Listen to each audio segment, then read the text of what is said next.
the direction that you should open it, which you can kind of tell. But anyway, I digress. What's in there? Whiskey Trail Silhouette Carsabridge, 48-year-olds. Ooh. I'm trying to remember if I've tried this before. I think you have tasting notes up for it, so I believe you have. And I might have poured this for a corporate tasting earlier this year.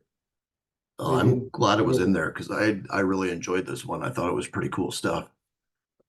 So Carsabridge is a grain distillery in Scotland. It's a closed grain distillery. Well, Evan, you research why don't you tell the folks what you learned about Carsabridge? Because yeah.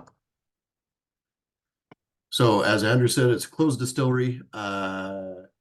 It is one of the many victims of the great what some people refer to as the Great Cull of 1983.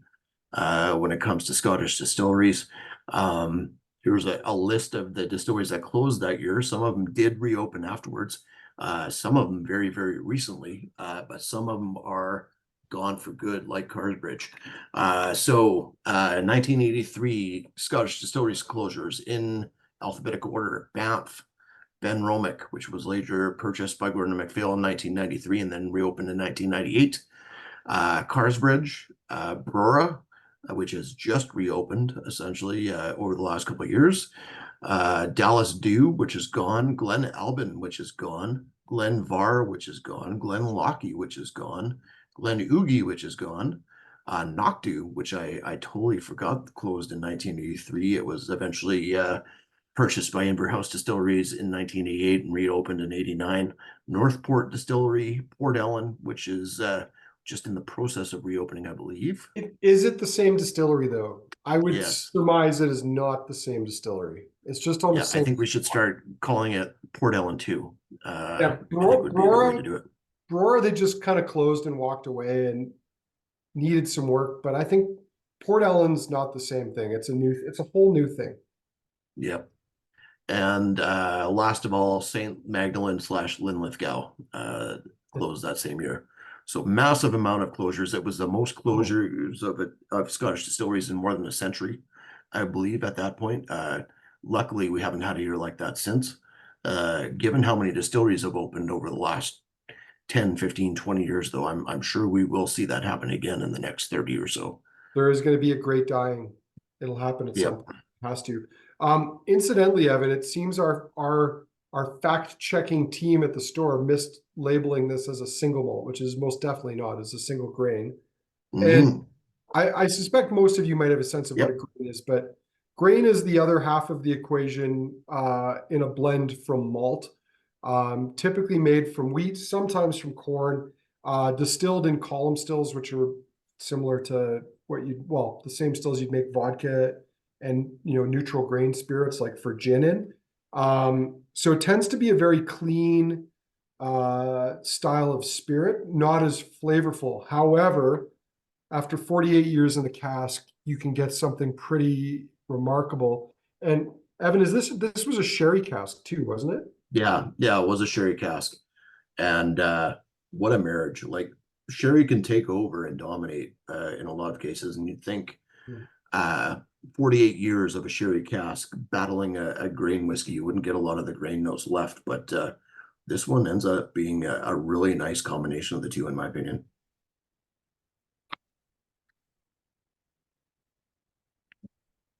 It's big, it's chewy, but it's got more than that going on. It still has some beautiful tropical notes coming through from the grain as well, in my opinion. This might be Jeff, I think it was you that said that this is your you think this is the best 5-day stint so far. I wouldn't be surprised if this one for me ends up in my top 5 for the Uber calendar. I was just, I'm thoroughly impressed with this one. Just that combination of dried fruit and sherry notes plus the tropical notes on there is just fantastic. Evan, are we going to do a 25 whiskey speed round on the 27th? Most of my bottles don't have any left. That's fair. Well, I can share a bit with mine, but there's that's right. I will have to get creative and maybe extend the polls a little bit longer for the 27th for both calendars. It's very rum-like on the palate. I mean, the Hmm. goes into lots of molasses, stewed fruit. I really like the chocolate tones and the fruity esters that come off of it. And I think that's why Yeah. I'm thinking it's quite rum-like, is just how fruity this has gotten over time. And it's not pulled in any of those bitter tannins that you sometimes get in older whiskeys. Yeah, it's still remarkably juicy for something of this age. Yeah. Decadent, rich, like almost on the verge of being over the top, but not. Hmm. Fruit cake, like it's got that nice Christmas cake. And I know some people have a negative impression of Christmas cake. My mom makes a great Christmas cake. So for me, it's just like mom's like really rich, dense, boozy Christmas cake on the palate. Yep. Yeah, I mentioned on my nose, it's got a little bit of cherry flavored cough syrup to it as well. Uh, Almost has that sort of like almost goes into cloyingly sweet territory, but doesn't quite. Brown sugar is something I mentioned along with what you said about rum notes. Yeah, just a great whiskey. How much was a bottle of this? It was, Shockingly reasonable for its age. yeah. Let me see if I can find that again. Oh, of course, when it's archived, it doesn't show. I think it's Let me check on 500. the I think it back was here. $500, Evan, is the number that's jogging in my mind, is that it was $500 a bottle. Yeah, that sounds about right. And I There think was the only last ever, bottle just sold about a month ago or so, if I remember correctly. yeah. I mean, we did try to use things in the calendar that we thought we would still have um, by the time it came around, but it's not always easy to do that. And I think there was maybe 18 bottles of this that came in, Hmm. and two of them got used in the calendar. So it was a bit slow off the mark, and I think partly because unlike malt distilleries, closed grain distilleries don't have The um, cachet. yeah, they just don't have the same cachet. The thing is, I think that people should have been looking at this as just a good value old grain whiskey. I mean, uh, did we do Canadian Club 45? Is that something that's something we already tried, Yep. right? And I mean, I think you compare this to that, and it's like the next level. Like Canadian Well, Club it's head 45 and shoulders above. Yeah. is decent. There's nothing wrong with it. But this takes things to a whole other level. And I think when Scottish grain whiskeys are good, they can be like astoundingly good. And this is just a great example of that. And I think what people should have looked at this as is, man, that's a 48-year-old whiskey for $500, and it's got good reviews. Like that should be the Hmm. criteria, not, oh, it's from X distillery, because especially with grain distilleries, though there are subtle differences, they're not really enough to be like, oh, I'm more of a Cameron Bridge versus a North British guy. Like I just Well, especially when you get into this kind of 20, age, 50 like years. where, like, yeah, it's not a 50-year-old single malt, but you're also paying about 1/10 the price, if not more. So, well, very tasty stuff. Um, let's go on to see what's behind door number 17. Absolutely. Oh, I gotta break the Uber logo on this one. See, I think you don't fight. You don't fight the windows. You pop it and you pull, and you see which direction it wants to go, not the direction you want to take it. I'm learning a little bit here. Ooh, Cavalan Fino. It's been a while since I've had this. Yeah, so this is probably well, it's got to be a huge gear shift from age from the last one, of course. Surprisingly for me, and I'll have to see what you guys think on this, not vastly different on the nose, at least. Hmm.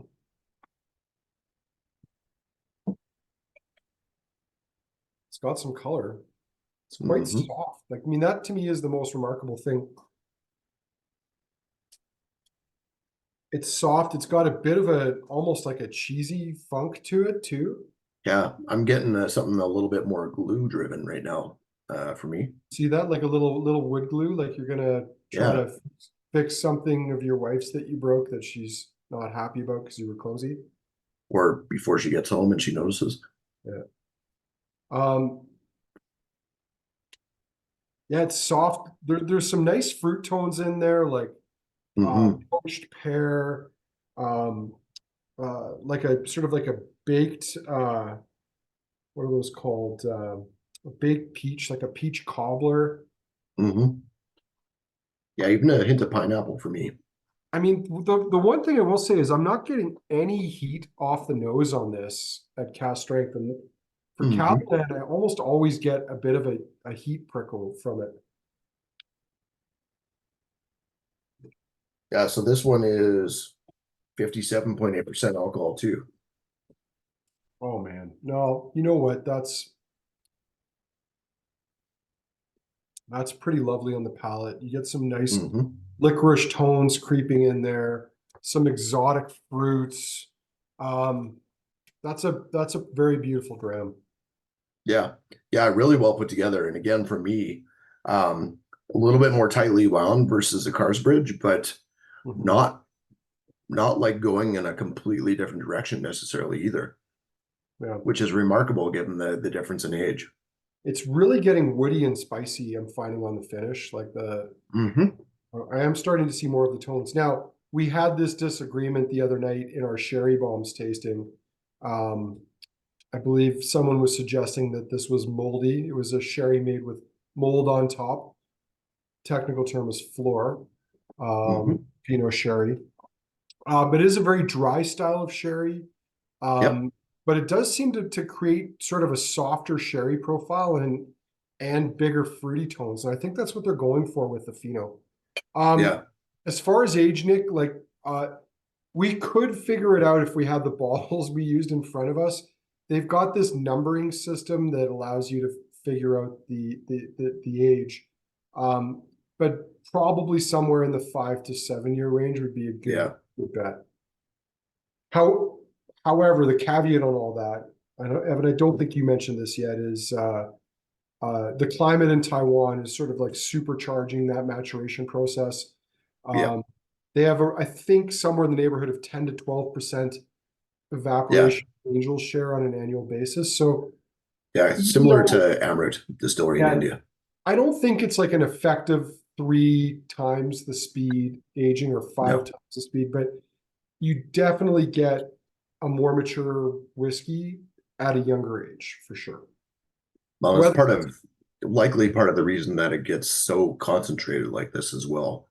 whether it's as complex, I think, is a different question. And I think sometimes Hmm. it is, but not always. I'm just gonna try a little bit of water in this one just for kicks. Evan, you're playing with fire there. I know. Water in I a definitely didn't sherry do it on the whiskey. grain. Ah, yeah. I'm going to be back in a second, Evan. You can fill people in on Yeah, how that water is absolutely. treating it. I just want to make sure that my doodle's not misbehaving. So give me a second. I'll be Sounds good. So yeah, the Andrew talked about sherry and water.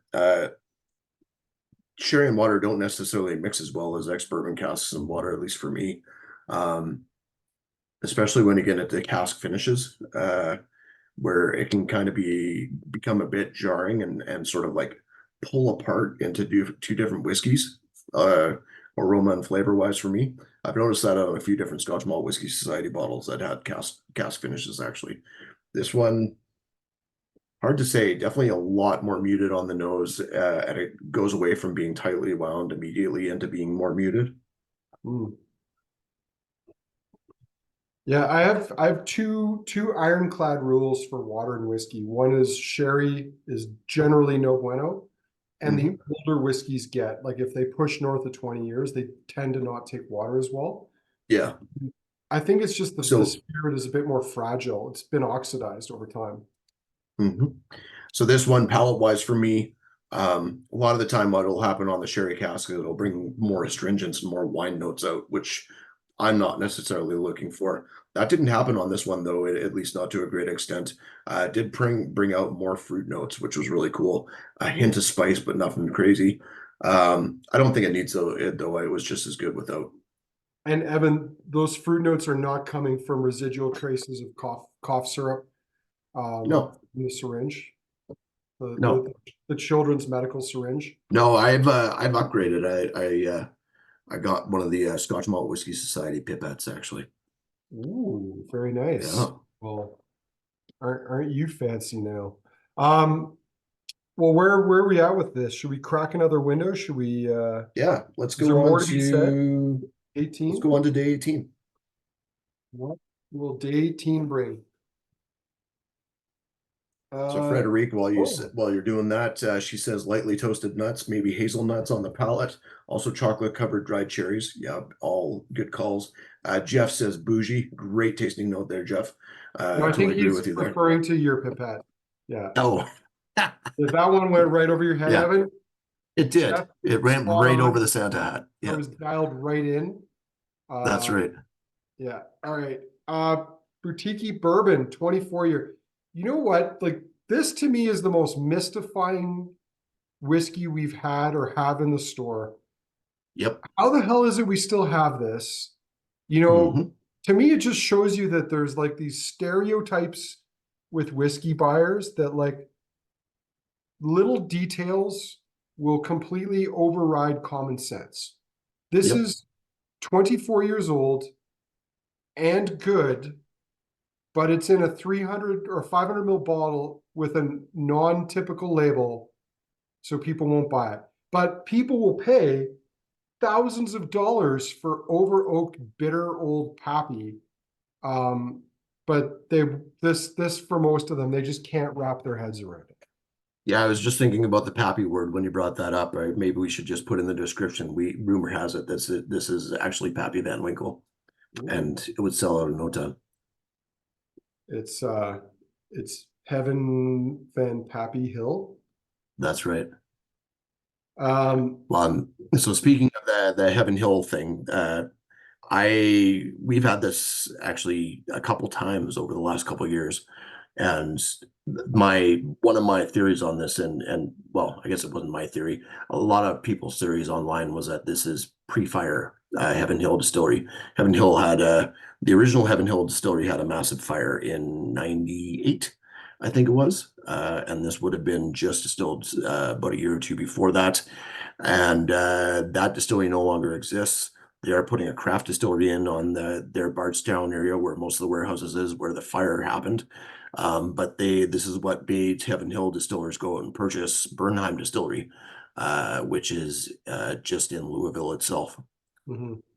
You know what? Like, it's been a while since I've had this, and I know I'm not the world's largest bourbon proponent, which is Mhm. not to say that I don't enjoy good bourbon, but like I think I'm actually going to buy one of these tomorrow before it does eventually sell out because I mean this is so delicate on the palate. It's Yep. far from over oaked. There's some really nice complexity in this, and Hmm. I don't get it. I don't, and it's kind of that like you can lead a horse to water, but you can't make him drink whiskey edition. But Yep. even worse, you can let them taste the water and show them the price, and they're still like, yeah, but it's not. Oh, that has That's happened my so friend. often when I pour people this bottle where it's just like they see the 500 milliliter bottle and they see that it doesn't look like you tell them you don't know what distillery it's from. And it's just like, Mhm. well, I know it tastes good, but now I'm just stuck on the fact that I don't know where it's from. Yeah. So that's the label. Boutique's whiskeys always have little jokes and Easter eggs in the label. These are some of America's greatest mysteries, like crop circles, Area 51, um, the Sasquatch, Amelia Earhart. I forget what the crows Or are. crows or whatever. Yeah. Yeah, there's something to do with that. Anyway, some of you are probably more clever and might know the description actually might have been a little further up on the page, but Yeah. regardless, this is a lovely old whiskey. It's great. It will sell out. And Yeah. then people will be like, can you get any more of that? And I'll be like, no, we told you about it 2 years ago.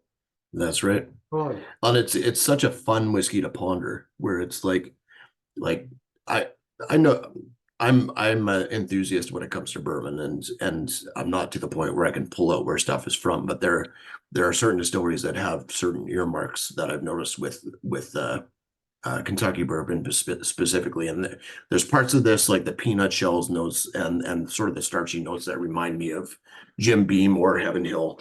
But then there's this big cherry note that reminds me of Barton Distillery, which is one of the bigger sources for older bourbon. So who knows? It reminds me, Evan, I think we tried this when we went down to Kentucky. It reminds me of that like Elijah Craig 23-year-old. Do you Yeah, remember that? it was that was a Evan little Williams spicier. 23, I think. Yeah. What's that? Oh, it was Evan Evan Williams. Williams 23. Yeah, but same distillery. Yeah. But it was a spicier profile, but it was very similar to this. Nice balance to it. So yeah. Yeah, so Nick saying he and I talked about this last time, people judging a book by its cover or people judging quality by its price. Totally agree. And We should charge more. We should raise our price. That's right. That's what Nick is saying. Hold off on buying this bottle, Nick. We'll be back in 15.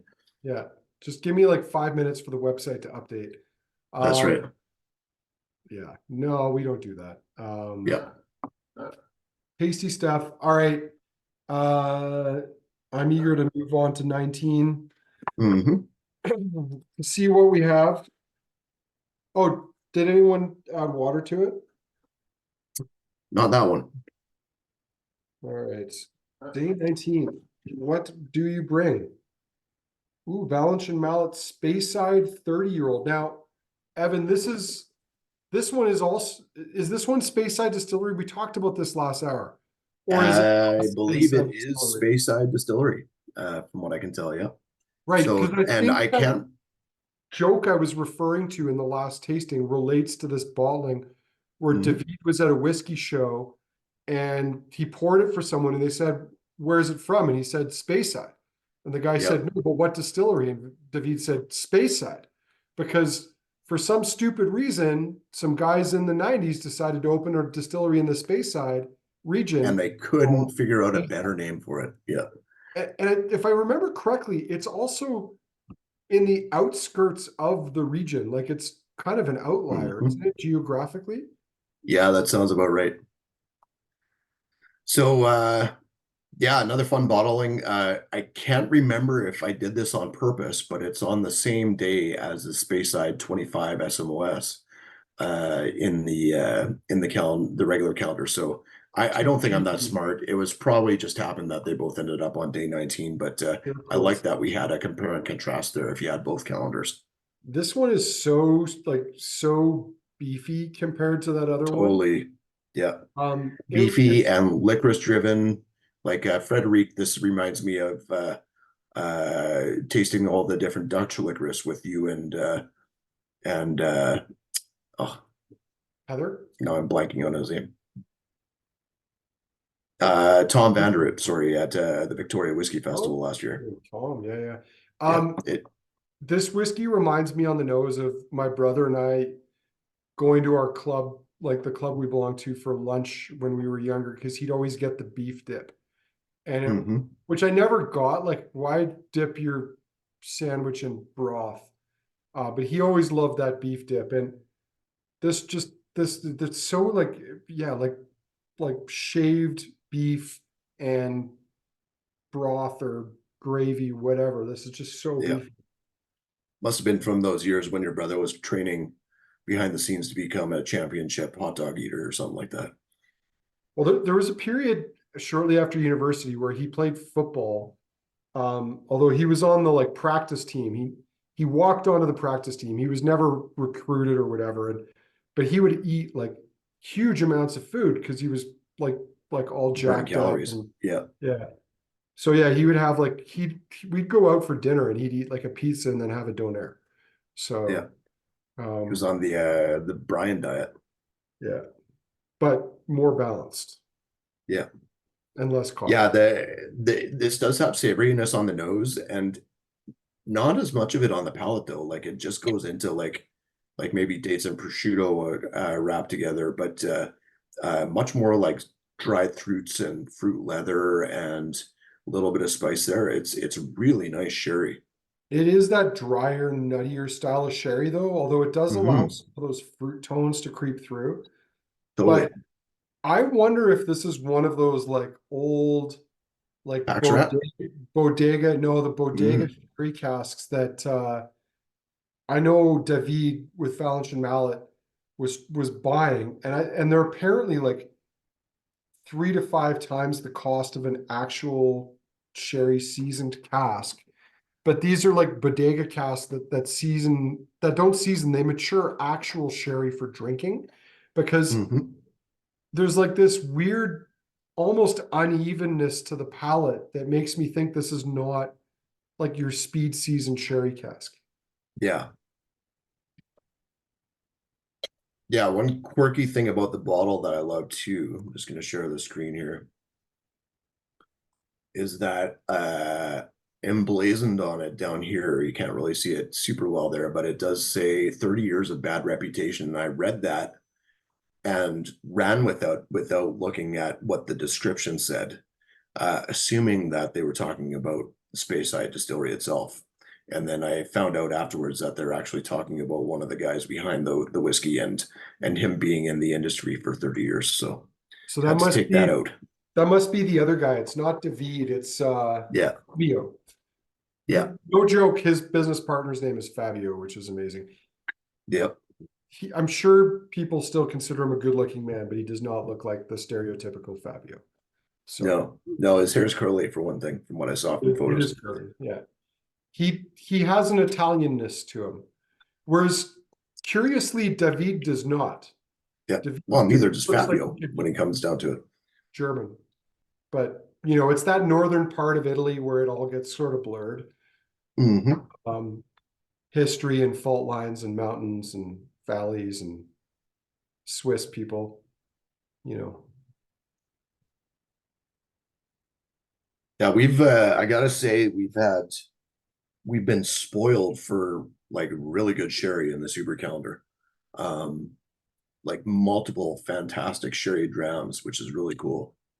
There's a really prominent like strawberry balsamic vinaigrette note in there. Good call. Um, because there's quite an acidity to it. It's really interesting. It makes me think that this is like an old school Hmm. sherry cask of some kind.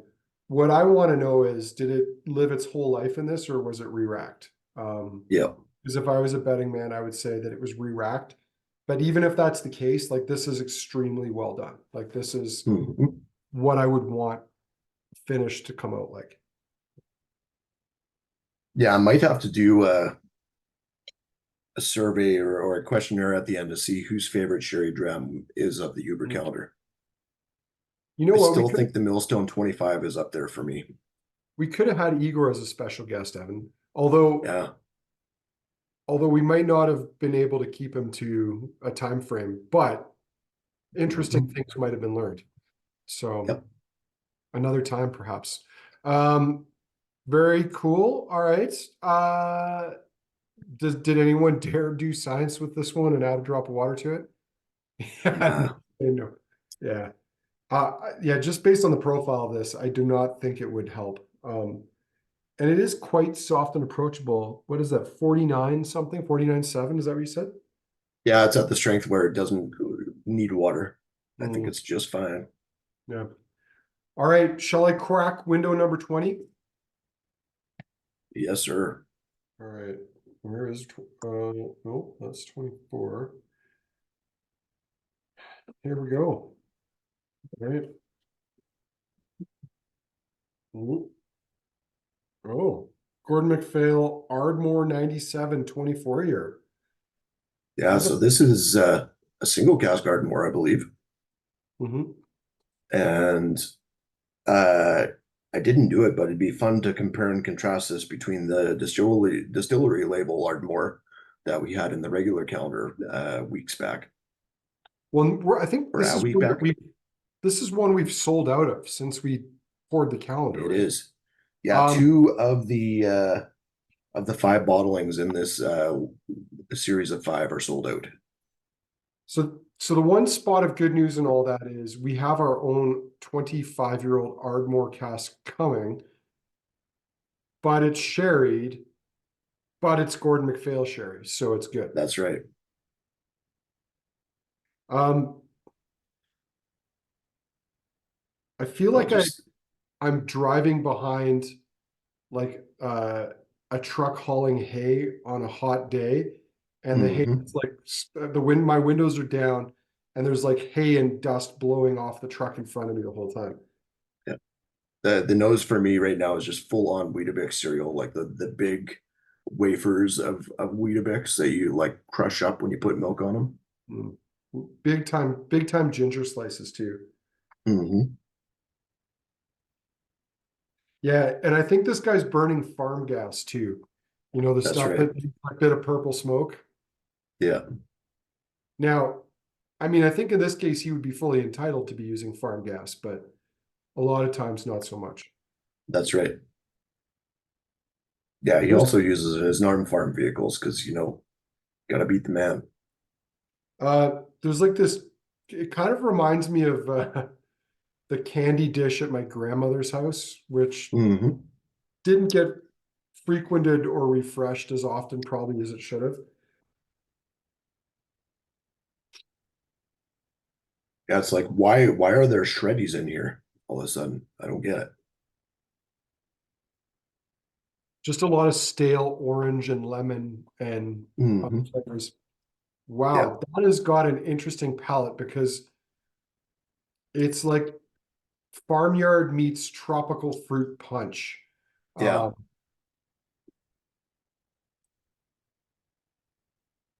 yeah. It's if passion fruit were a grain, this is what it would taste like. or if like Graham McAloney was at the Minute Maid plant with his little malt smoking trailer, and they That's ran the right. Minute Maid through it Yeah. while he burned peat somehow on it.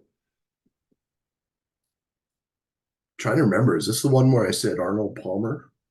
Oh, I can No, see that. but I am getting that lemonade slash iced tea mix to it right now on the palate. Hmm. But like more a sweet tea than iced tea. Yeah, yeah. And mint julep is something that I said a bit on this one too. Mhm. Mm. The amount of sweetness and fruit coming off that now is really cool. Yeah. Now there's some bitter grapefruit on there. Hmm. Um, yeah, it's interesting because it's bold, but it seems so light and so delicate at the same time. Yep. Arnold Palmer was the 25 Oh, space, thank you, Jeff. You're right. That was my note on the 25-year-old space side.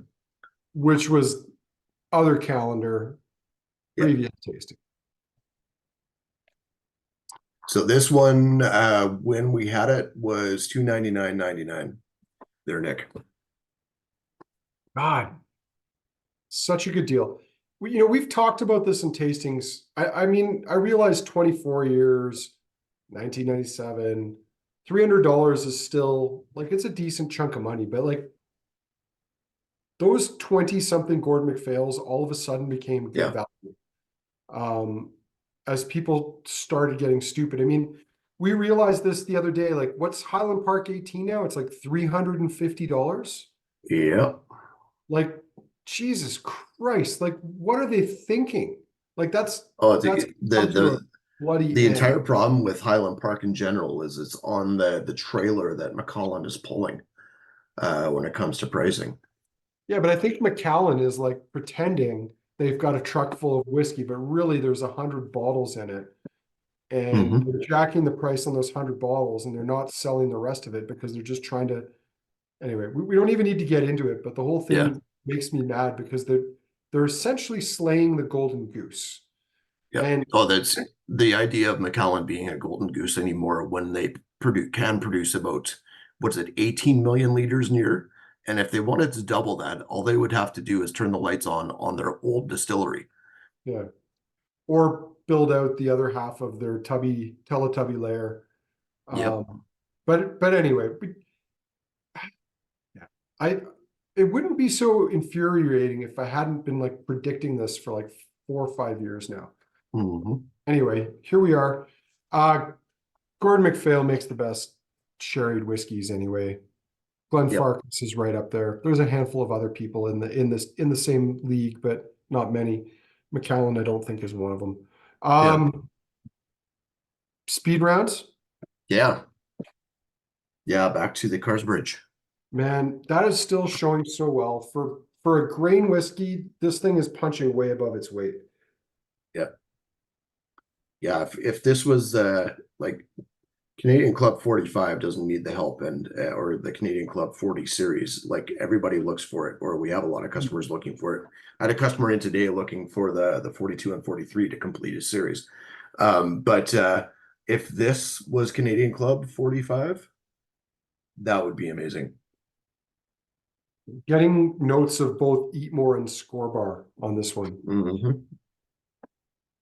Yeah, Score Bar is a good call. Yeah, it's a gorgeous, gorgeous whiskey. I think that, and I was saying, I think you had stepped out at the time, but I wouldn't be surprised if this ends up in my top 5 for the calendar. Oh, I mean, in this fivesome, this is hard to beat. And it's the first one of the series. Yeah, there's not a slouch in the lineup either. All right, Cabalan Fino. Cabalan? Yeah. I mean, the nose to me is good, but it's not like mind-blowing. Yeah. Yeah, my biggest issue with it is that it's just, especially after the Carsbridge, it's just too tightly wound where it feels like it just hasn't opened up yet. Yeah. There's some nice fruit, leather, a little bit of chocolate. Spices creeping in later. It's quite tangy.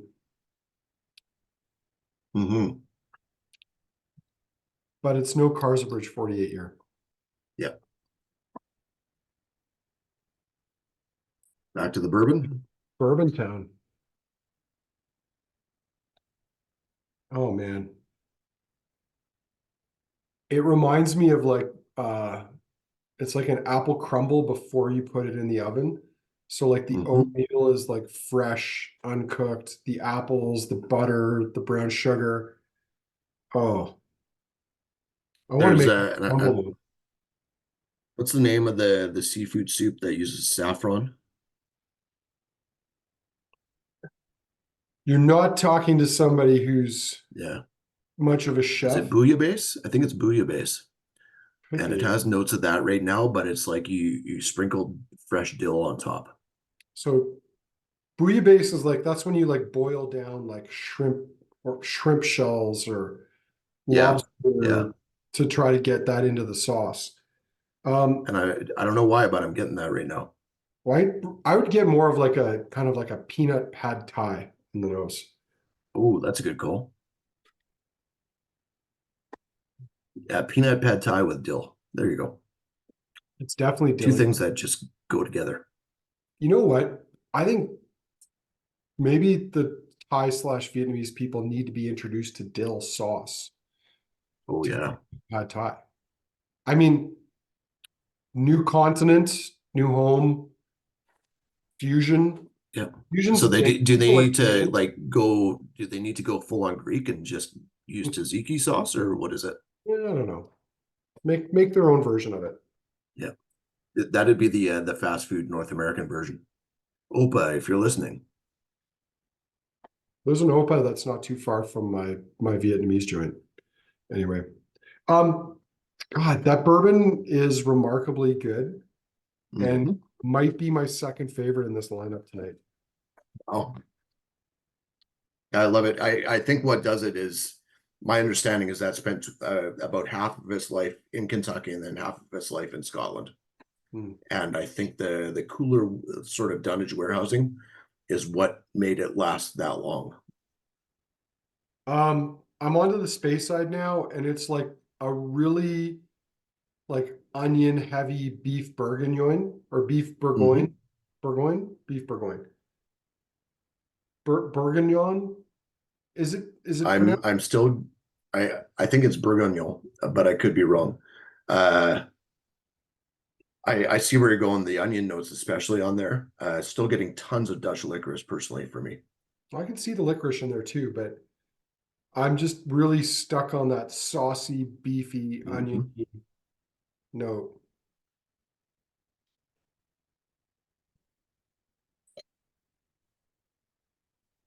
Oh, there you go, Evan.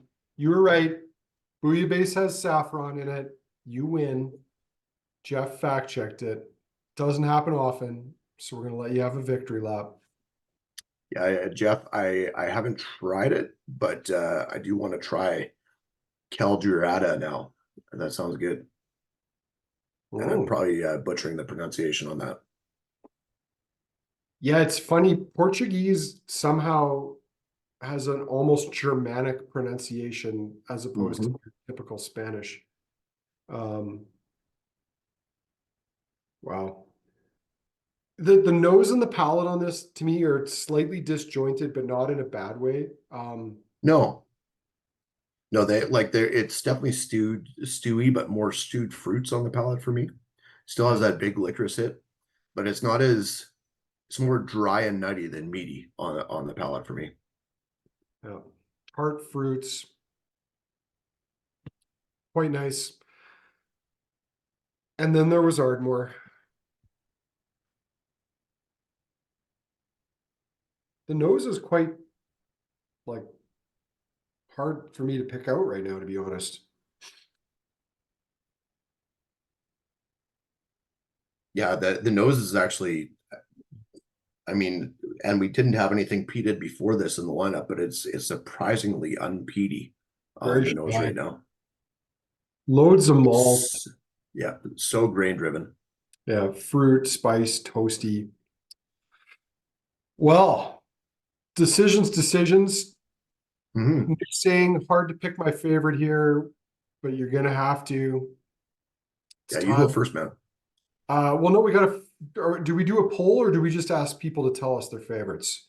I think with this number, we just ask people. All right. I mean, to be honest, it's not even close. The Carsbridge is the standout for me tonight. Um, Hmm. I think that stood head and shoulders above everything else. The boutique bourbon is my number two. I'm just blown away by that, and I knew it was good, but it's not often that a bourbon is going to supplant a couple of 20 something single malts for me. And Hmm. as much as I wanted that G&M Ardmore to be my number three, I'm actually gonna have to go with the Valencian Malt Space Side for number three. Cool. It's kind of a wacky sherry cask. It's got a bit of an old school vibe to it. So yeah, I'm digging that. So those are my three. What about you? So I'm pretty much with you all the way there. I definitely take the Carsbridge as my favorite and the bourbon as a second. I think part of what's working for the bourbon is, um, and I can't take credit for it, but I think that is the perfect place in the lineup for it. Um, Going right after the Cavalan, I think did it a lot of favors.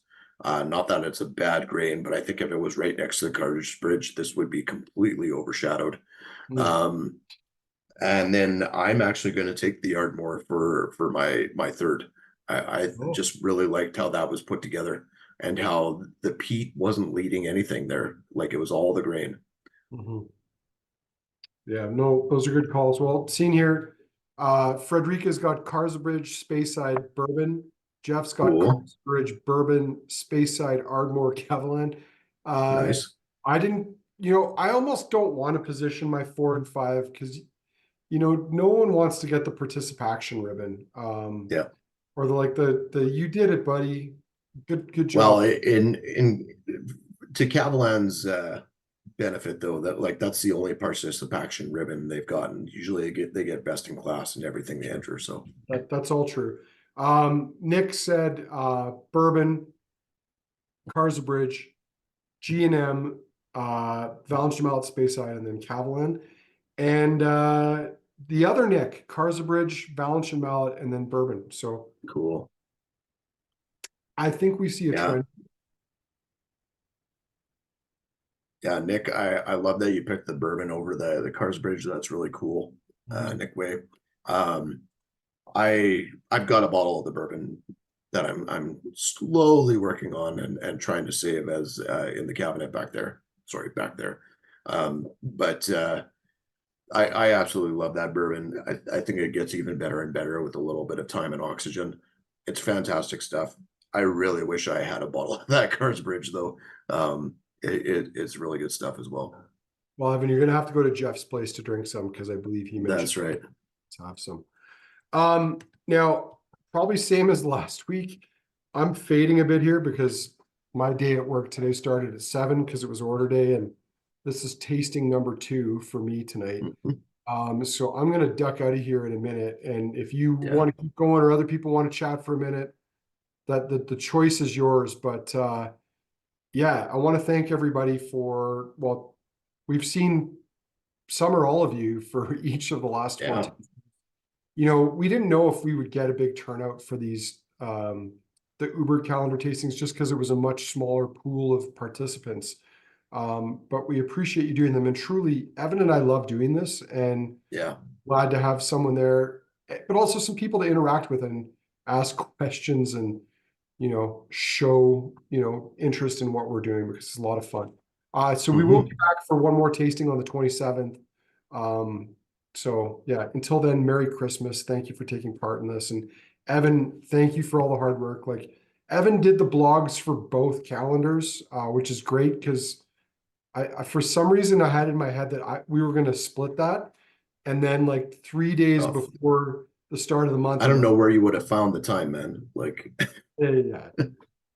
So I appreciate you seeing that coming because I did write one blog and I was like, Evan, I got one blog almost done. And he's like, yeah, I've already got like the first week. So anyway, I know you do a ton on that. So thank you. And yeah, even Instagram, like to be honest, I don't find the time to post on Instagram. Um, Little things like that just don't happen. But between Evan and Valeria, they got that shit all sorted out. So mhm. well done. But Yeah. thanks everyone. Yeah. Um, Yeah, I got to run too okay. because I need to sober up enough to actually do the tasting notes for the Uber calendar post for tomorrow. So Fair enough. Well, yeah, it never ends. So I guess that's part of this. Well, listen, everybody, as I said, truly, have a very Merry Christmas. We'll see you once again in 7 days for the last Uber calendar tasting. If you're enjoying these kind of tastings, like, and if you're not familiar with the tastings we do in store, check them out. We have some cool mhm. tastings in the schedule. We generally get like 20 to 40 people taking part in them. And there's some really cool ones out there. And we love talking whiskey, and whether that's in person or over Zoom, something like this. Yeah. Yeah. Yeah. Merry Christmas, Happy Holidays, everybody. Yeah. Okay. Thanks, everyone.